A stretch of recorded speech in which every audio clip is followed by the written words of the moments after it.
Extensive statistical category, but maybe I'm not seeing something that Jerry Jones knows about. Stephen A., your reaction to that? That's my Libra buddy. Happy birthday, turned 83 yesterday. All the best to you. Something's wrong with him. Something's wrong with him. I mean, it's like, how do you, this is the thing about Jerry, man. It's like, you know, this man will double down with the best of them, man. It's like you traded Micah Parsons. Clearly, it was not the wisest thing to do. Clearly, it was going to compromise your pass rush. As Shay highlighted and pointed out so accurately, total yards dead last. I'm talking about their defense. Yeah. Total yards dead last. Scoring 31st. Passing yards dead last. Third downs dead last. I mean, the only thing you're decent at is against the rush, and that's not decent because you're 25th. Okay, you know what I'm saying? I mean, it's like, and that's what I'm saying. And then you will go on the radio, and you're not even vague. You're specific. Oh, yeah. Our best rusher. Yeah. That's what we highlight. I mean, if you said something as generic as our defense ain't as good as it needs to be, but it's not that bad, we would disagree with you, but it wouldn't be that big of a deal. But it's the specificity. It's how direct and how you pinpoint something. And you're so wrong about it. So wrong. So false about it. And it just makes me look, and I've told him, you know, he don't give a damn about what I say half the time. But I've looked him in the face and I've literally, you know, I'm worried about you. I'm worried about you. Some of the things you say, Jerry, it's like, I mean, this is my guy. I love him. But it is unbelievable. Some of the things that he says, this is one of those things, guys.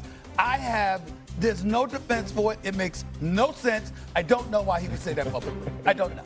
This is so bad. I mean, here's the thing. Like, when he gets up and says things like that, when you watch the end of the game and you realize that he said the best part of our is this is when you close games out, right? Like, this is when you get wins. This is why Micah Parsons gets paid what the reason that the highest paid guys on defense are the ones that put their hand on the dirt and run the blind side of the quarterback is because they change games. They make the backside of your defense, who might be struggling a little bit, much better because the timing. Think about last night's game with Josh Allen. When you pressure any quarterback, that's when they make mistakes. If quarterbacks have time or can feel comfortable to step up in the pocket, they are going to pick apart a defense. It doesn't matter how good you are on the backside. So when Jerry talks about that, if your defensive front was that good, you wouldn't be dead last in every category. Exactly. I mean, it's like, when he's talking about, I don't understand what he's trying to say. Like, hey, maybe in one-on-one, he watches one-on-ones at practice and they look really good. But that ain't how football is played. You know it and I know it. At some point, you have to close games out, and they cannot get it done defensively. This team has been atrocious. It's not just coaching; it's all of the above. But to act like you got highlights and you got players on that front, they're gonna make a difference. It's crazy. Listen, I don't want to disparage the people that are actually responsible for the product that's on the field. I think they're doing the best that they can do given the hand that they were dealt, right? Right. Because Jerry Jones, if you were going to trade the best player on the team, the most valuable asset the franchise has, then you do it earlier in the offseason. That's right. When you have an opportunity to mitigate the impact that loss has on your football team for the upcoming season. You don't mean the week before the season? No, week before the season. Probably not the best idea. Okay. Probably not the best idea. Probably not the best time. Yeah, 5 minutes before we start, we should change something. Okay. Yeah, being able to have a pass rusher like Micah Parsons might have helped out on that fourth down when they go to Hunter Renfro when he's routing up your secondary. It might have helped out. Maybe. Just look, it might help out with Rico Dowdle not hitting his head on the goalpost. Yeah. And having 240 yards. It might help out if opposing quarterbacks ain't sitting back taking pictures, calling their family or to eat before they throw a damn pass. They're getting over 400 yards a game.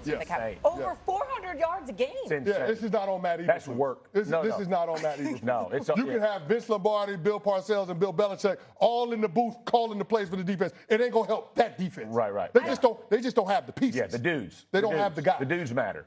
But for Jerry to sit up there and be like, and look how great our pass rush is. It's like, come on, man. What do you want us to say? You want to sit up here and just be like, that's accurate. Yeah. Yep. But That's it. Shay, you know what time it is. What are we supposed to do? You know what time it is. When folks folks get in the fourth quarter, they have a little less filter. They just say what they want to say. They want to believe what they go believe. And you're not going to change Jerry Jones' mind that it was the right decision for him to move on from Micah Parsons, even though we all acknowledge that it was probably a terrible decision. Right. And if you're going to make that move, the timing of it could not have been worse. Right. And here's the thing with the Jerry thing and the Micah Parsons. If this is your principle, like if you think, hey, this is just how I'm going to do business, and you stand on that, we gave up, but admit it. Like, don't get 4 weeks of the season and go, hey, we got rid of Micah, but we're still our defensive front is still vicious. No, it's really not, right? Like, and be honest, we gave away that guy. We knew this was going to be a problem. We're trying to figure it out. We're trying to work through it. Take pressure off of them instead of adding more pressure about how good they are. Like, be like, hey, we're going to try to group this thing together. We're going to put some plans together. We're going to figure this out. We're trying to help Eberflus. But now you're like leaving them on an island. Like, oh, no, they're really good. They should be doing better. It pains me. It pains me for these guys. I don't know. I don't know what to say about the Cowboys. To be as efficient as they are offensively, you know what to say. You just feel like you know what to say. You just want to be nice. You just want to be nice. I mean, they don't have. Listen, take the D out of defense. Take the D. I've called them the Alice Cowboys. While I was in Dallas, I called them the Alice Cowboys. Just take the D out of it. The hell is a D for? You don't have a defense, okay? That's what's going on in Dallas. They have no defense whatsoever. They're considered soft. Nobody's worried about them. That's why a Rico Dowdle. No, this is not. I mean, went out there looking like Emmitt Smith. You know what I'm saying? Rico been balling the last couple weeks. I understand that last couple weeks. But Andy told him he was going to come. That's where I'm going. Yeah. A Rico Dowdle. You understand what I'm saying? This ain't some Christian McCaffrey or somebody like that. No. This ain't Bijan. I'll tell you right now. This is Rico Dowdle said, yo, I'm coming. Yeah. Buckle up.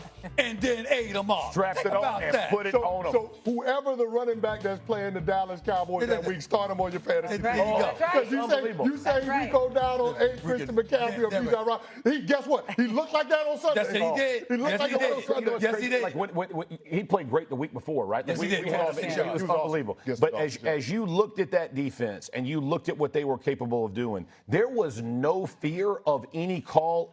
We talk about situational football all the time. It didn't matter the situation. They knew that we were going to line up and we were going to put it on you. Our offensive line is going to push you around. Our receivers are going to make big plays. We're going to have Dowdle run the ball. Everything they did felt comfortable. And I'm going to tell you from the other side, because from Dak's perspective and the offense, you feel so much pressure.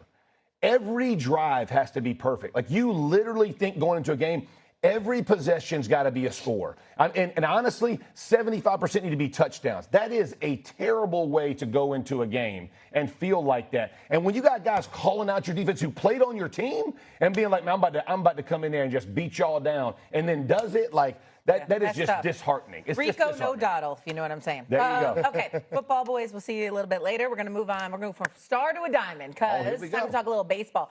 Blake Snell was in his bag last